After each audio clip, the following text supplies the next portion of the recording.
নমস্কার, আপনাদের সকলকে স্বাগত আমার ডেলি ব্লগ লাইফে।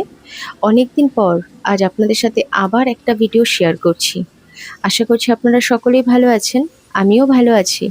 তবে প্রতিটা মানুষের জীবনে ভালো মন্দ দিয়েই তো সব কিছু। তো আমিও কিছু ভালো মন্দ সময়ের মধ্যে দিয়ে যাচ্ছিলাম, তাই ভিডিও পোস্ট করতেও দেরি হলো।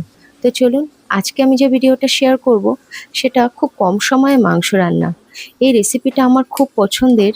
সবথেকে মজার বিষয় হলো এই রেসিপিটা এত শর্ট টাইমে হয়ে যায় যে আপনি এই রান্নাটা করতে করতে ঘরের বাকি কাজও করে নিতে পারবেন।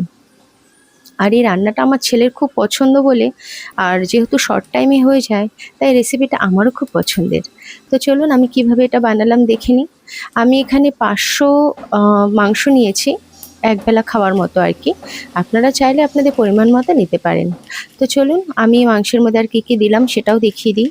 আমি এখানে দুটো বড় সাইজের আলু নিয়েছি এবং একটা বড় সাইজের পেঁয়াজ কুচি করে কেটে নিয়েছি। সাথে 8টা-10টা কাঁচা লঙ্কা এবং আদা রসুনের পেস্ট। তার মধ্যে 1.5 চামচ আমি লঙ্কার গুঁড়ো দিয়েছি এবং 1 চামচ গোলমরিচের গুঁড়ো। আমরা যেহেতু একটু ঝাল খাই, আপনারা যারা ঝাল কম খান তারা আপনাদের আন্দাজ মতো ঝাল দিতে পারেন। তারপর আমি এখানে 1 চামচ মতো হলুদ গুঁড়ো অ্যাড করলাম, স্বাদ মতো লবণ, এবং আমি এর মধ্যে কিছু গোটা গরম মশলা অ্যাড করছি, যেমন দারচিনি, লবঙ্গ এইসব। তারপর আমি ভালো করে সর্ষের তেল দিয়ে এটাকে খুব ভালো করে হাত দিয়ে মাখিয়ে নেব।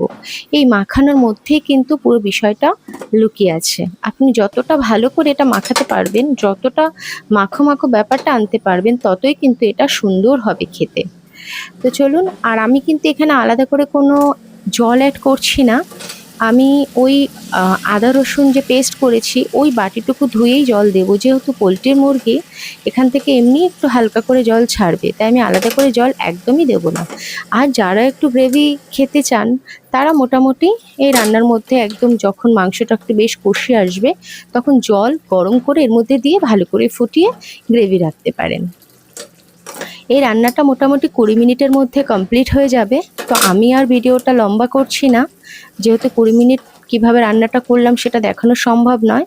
বাট আমি এটুকু কথা দিচ্ছি যে এই রান্নাটা আপনারা যারা ট্রাই করবেন, হয়তো অনেকেই এভাবে করে খেয়েছেন, তবুও আমি যেভাবে করলাম এইভাবে একবার ট্রাই করবেন। আশা করছি রেসিপিটা আপনাদের সকলের খুব পছন্দ হবে। আর আমার এই ভিডিওটা যদি ভালো লেগে থাকে, সবাই প্লিজ আমার ভিডিওটা শেয়ার করবেন, কমেন্ট করবেন, আর আমাকে সাপোর্ট করে আমার পাশে থাকবেন, আমাকে উৎসাহ দেবেন। আমি যদি আপনাদের উৎসাহ পাই তাহলে আমি এরকম ভিডিও এবং আরও অন্য রকমের নতুন নতুন রান্নার ভিডিও আপনাদের সামনে তুলে ধরতে পারবো। ব্যাস এইটুকু বলেই আজকে এখানে শেষ করছি। সবাই খুব ভালো থাকবেন, সুস্থ থাকবেন। টাটা।